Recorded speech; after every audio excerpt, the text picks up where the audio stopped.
Okay, here we are back at CBY Spotlight. This is our second episode where we turn the spotlight on one of our members, giving the membership at large an opportunity to get to know one of our members. Last week, I was the interviewee. Rabbi Weinberger interviewed me last week, and tonight we turn the spotlight on Michael Levin. Hi, Michael. How are you doing? Very well, Rabbi. Are you ready for this? I have no idea. Okay, I was going to ask, are you sure? We weren't either, so. I am sure I have no idea. Have you ever been on a podcast before? Yes, I have. You have? What podcast was it? I've been on a lot of podcasts. It's Part of what I do. So yes. you're a pro.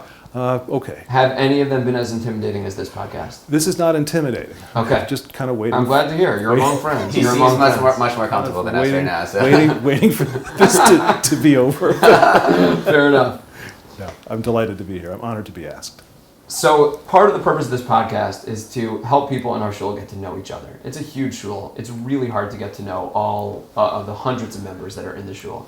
So can you just start by introducing yourself, your family, your wife, your kids? Who are the Levins? Sure. My name is Michael Levin. My wife is Suzanne. We have 4 kids, 22 down to 14.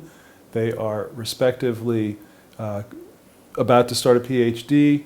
One is learning in Muncie, another just started at Landers, and the youngest is at Manhattan School for Girls. And you happen to have a great family and great kids. I'm very I can blessed. say that myself. If I didn't have such great kids, I would never have put all that time in. How long have you been a member at B'nai Sharon? A year. A year. How's that year been? It's been great. Okay. Love the show. What do you love about the shul? I've met a lot of guys my own age and stage. A lot of men who are engaged in the same operation that I am, which is raising a family, working, being responsible, being part of a Jewish community, and I've really found a lot of friends here. We moved down from Boston a year ago because of kids in schools, and my hope at the time was that I'd find 2 or 3 guys I could be boys with in shul. I've got 24. So I'm good. I really couldn't be happier with it. Love the show, love you guys. Just thrilled to be here. I was waiting for that, by the way. Yeah, we were going to say, we told you not to mention the rabbi. So if you had to identify one thing, it would be the people here. Yeah, I mean, the insecurity obviously needs some attention. But no, I mean, it is the people. What else is a show? And you found this to be a welcoming community? Very much so. Very much. Amazing. So, yeah. Where do you daven on Shabbos morning? Either at the 8:30 or the 7 a.m. 8:30 or Hashkama? Right. Why those minyanim? I like the feel in the Sfard minyan, and I just like the base medrash feeling. The guys all sitting together, all packed in, and so I just enjoy the comfort of that. And I love the room, just all this form on the walls. It's very beautiful. Look out you see the trees out the window, and then I'm involved with the men's club and security. So if I have a shift, then I'll do the 7 a.m. Hashkama minyan and finish up at the 8:30. So you've only been here 1 year, and you're already involved in the men's club and with security. You just jumped right in? Yeah, I did security in shuls in Boston when we lived there, and it's something I'm just used to doing. And then at the men's club, I happened to sit next to one of the members, Jonathan Fleischman. He said, "Why don't you do this? We're doing this tomorrow morning." I said, "Sure." So I'm always trying to get people to step up and do things for the shul, and you jumped right in. Literally every other drasha ends with volunteer for something. The thing is that I did it for the shul, but I really did it also for me, because if I don't stick my hand out and get involved and do things that allow people to get to know me, I'll be here for years and never know a soul. So taking advantage of these opportunities sort of thrust me right into the middle of things. And as a result, I know the guys in the men's club, I know the guys in the different minyanim, I know the guys in security.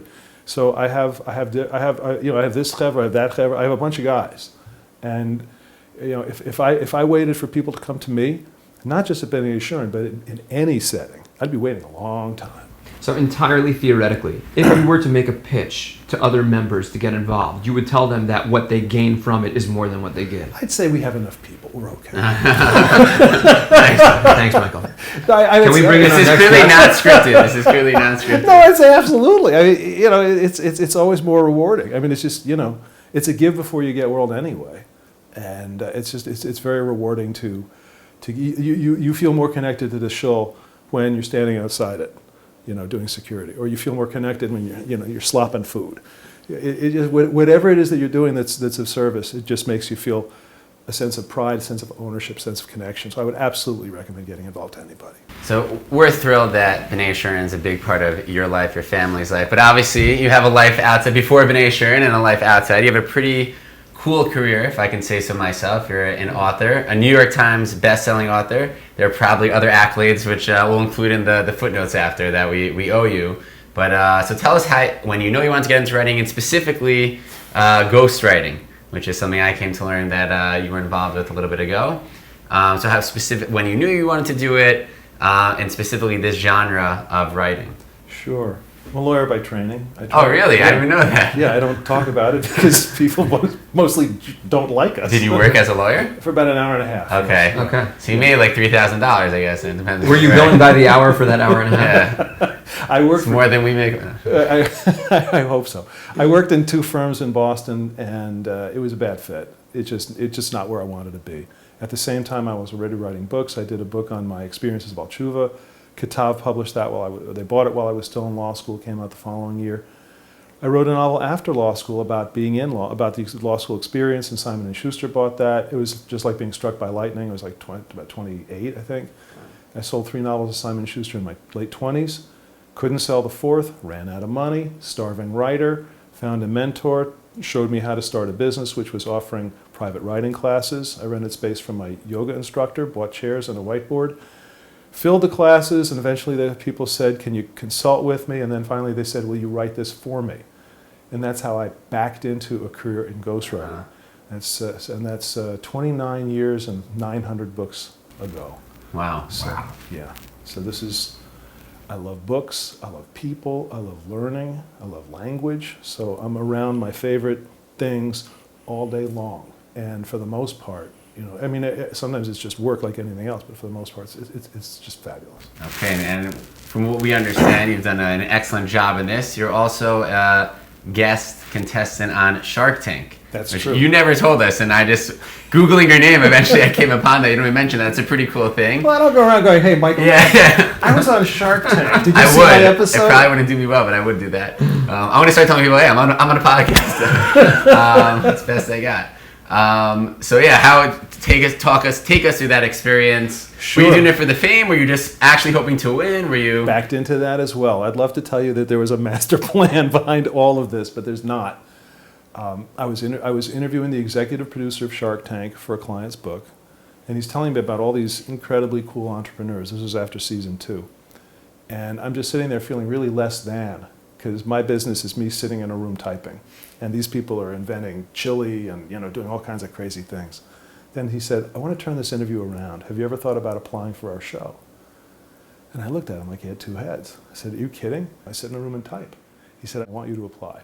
So if the executive producer of Shark Tank wants you to apply, you're getting on Shark Tank unless you really just foul it up. So that was it. And then, I taped, and they taped, I think at the time, this was season 3, 30,000 people applied, 110 people taped, and 35 of the taped episodes made it to the air.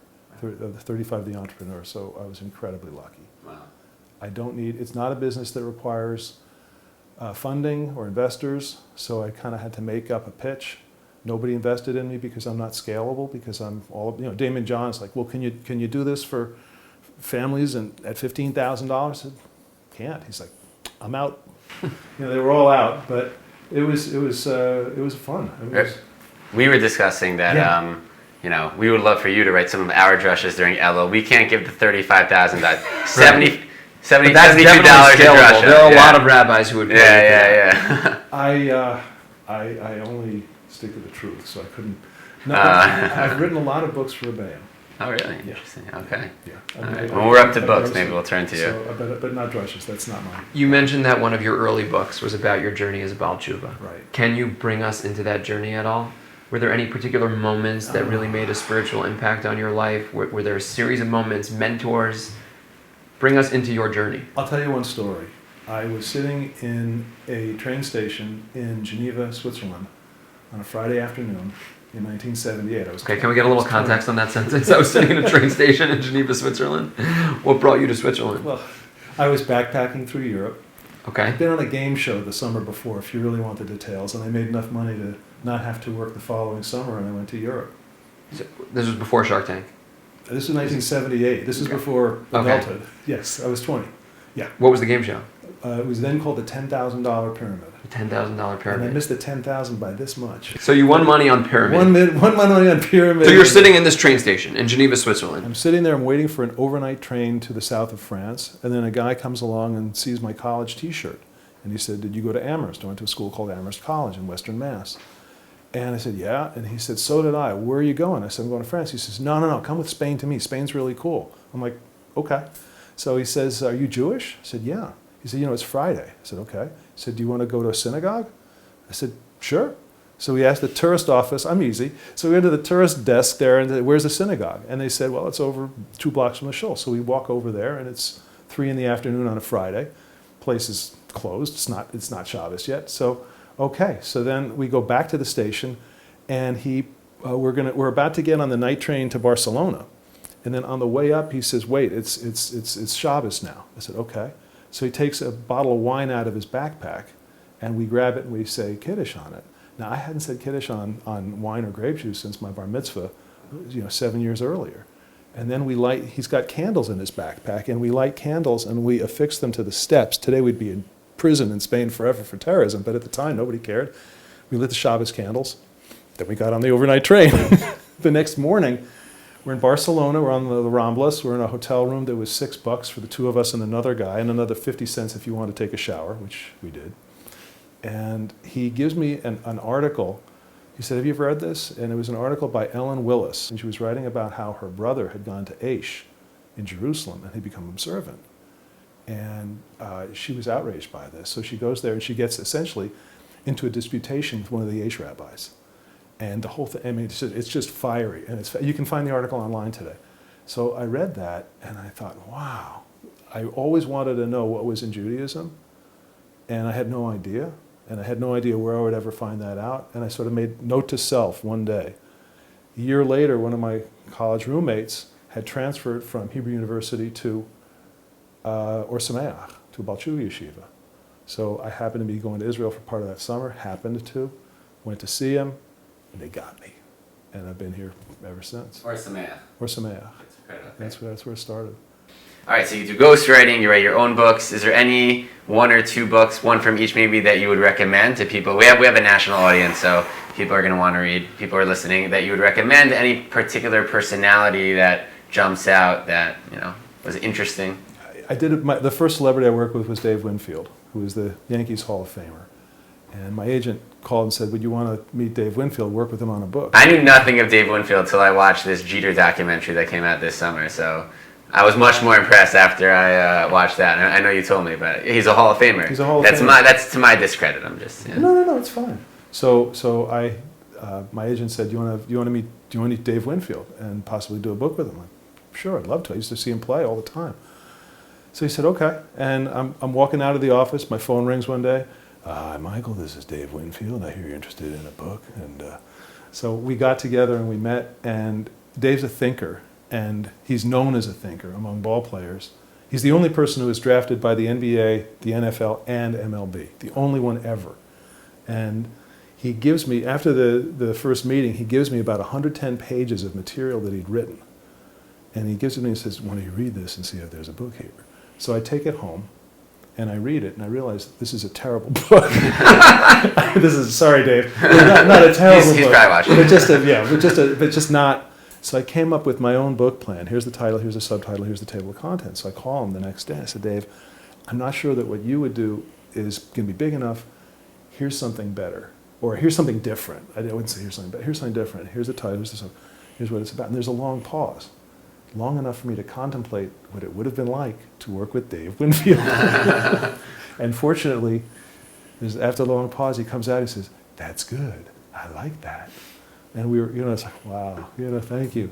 And we were off and running. So I got to talk baseball with Dave Winfield. I got to do a book with Pat Summerall, who called a record number of World Series and Masters and Wimbledon. Mm-hmm. Absolutely. And sidekick. Yes. And, so I got to talk football with him, and I've done books with people in the NBA and, NASCAR and all kinds of things. Stay in touch with them after? Like, they invite you to their kids' weddings or anything like that? I've stayed friends with Dave. After the racial stuff a year or two ago, he and I got into some real, and we were just hours and hours and hours. My wife would walk by, like, oh, you're talking to Dave again. So we really got into it. And I've stayed friends with, I try to stay in touch with people. I try to stay, I work very hard at relationships with people, and so I've stayed in touch with a lot of my clients. Changing gears, we want to do a couple of rapid fire questions, okay? Answers 15 seconds or less, and we'll go through as many as we can with the time that we have remaining, okay? You're saying that to a guy who's paid by the word. That's right. It's not a good feeling, but go ahead. If you could choose a different profession from the one that you are in, monetary considerations aside, what would it be? Teacher, school teacher. I taught school for my kids a bunch of times. For 3 years in my son's high school, and I filled in for a few months at my daughter's 8th grade class, so I would teach. I mean, I do a lot of teaching anyway, teach writing anyway, so, but that would be it. I'm going to tell that to my coworkers in Frisch. An extremely successful author and businessman wishes he was a teacher. That's going to, give us chizuk. If you could have dinner with 3 people from history or present, anyone, any 3 people, who would it be? Well, my wife and kids, because that's beautiful. I enjoy them. But so which 2 of your? No, I'm joking. if I could have dinner with anybody, it would be my grandfather, my mother's father. I heard his story from his first cousin in the early 80s, how he ran away from Poland to Czechoslovakia when he was 12, taught cheder for a year, and then somehow scooted across Germany to Belgium. This is in the early 1920s. Started a business and married my grandmother, and then started running when the time came. And he said, this is not going to end well. So if I could do anything, he died when I was 10. If I could have dinner with anybody, it would be he, because I want to find out, is that story accurate, and what are the missing pieces, and how did you get across Germany, and how did you live? You'd probably write it very well. That's beautiful. A follow-up question that we'd like to ask is, if you could have dinner with one of the 3 B'nai Yeshurun rabbis, who would it be? And no, I'm joking. Don't ask me. You can answer if you want.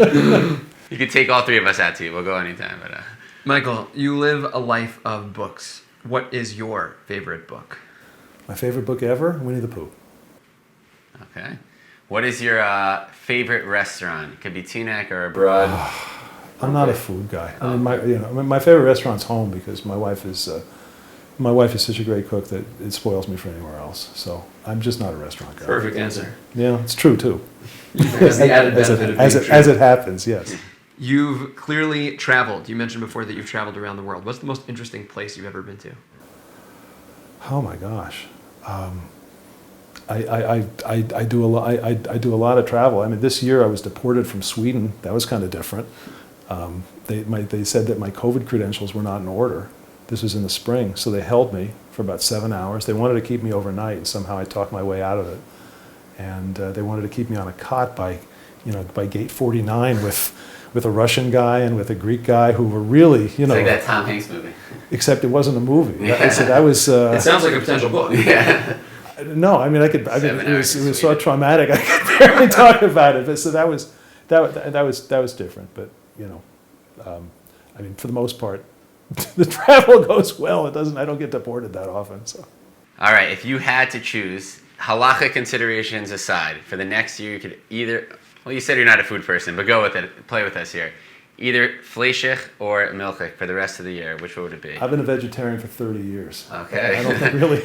Question answered. These are clearly not prepared questions, as you can tell. Anything to do with food. I mean, Okay. My daughter sent me to the store today to buy chicken so that she could make dinner for her husband. And it was a really traumatic experience for me, for the chicken, for my daughter, for the guys in the store. It For everyone. It didn't end well. What is the most interesting item you have in your house? Most interesting item I have in my house. Wow, that's a really interesting question. I think it's the GPS on my phone, because it has spared more marital arguments than any other invention in the last 50 years. So that might be my answer. All right, we're going to end with CBY trivia. We're going to ask one trivia question from B'nai Yeshurun. Sure. We have not been picked up by any sponsors yet, but I'm sure ETC or the like will pick us up. We get a free dinner. You give it to some of your friends, because you're obviously not going to take it, but this will be... We don't have it yet, so don't worry about it. So the question we're going to ask you is, can you name 5 current B'nai Yeshurun Gaboyim? Full disclosure, I don't know that I can. Yeah, the correct answer is no. Okay. All right. We're sorry. Next time. Next time, We Michael. appreciate Thank the you so honesty. much. Okay. Thank you so much for taking the time. Sorry, my Thank pleasure. you. Everyone, This was great. Thanks for having me. It was really fun.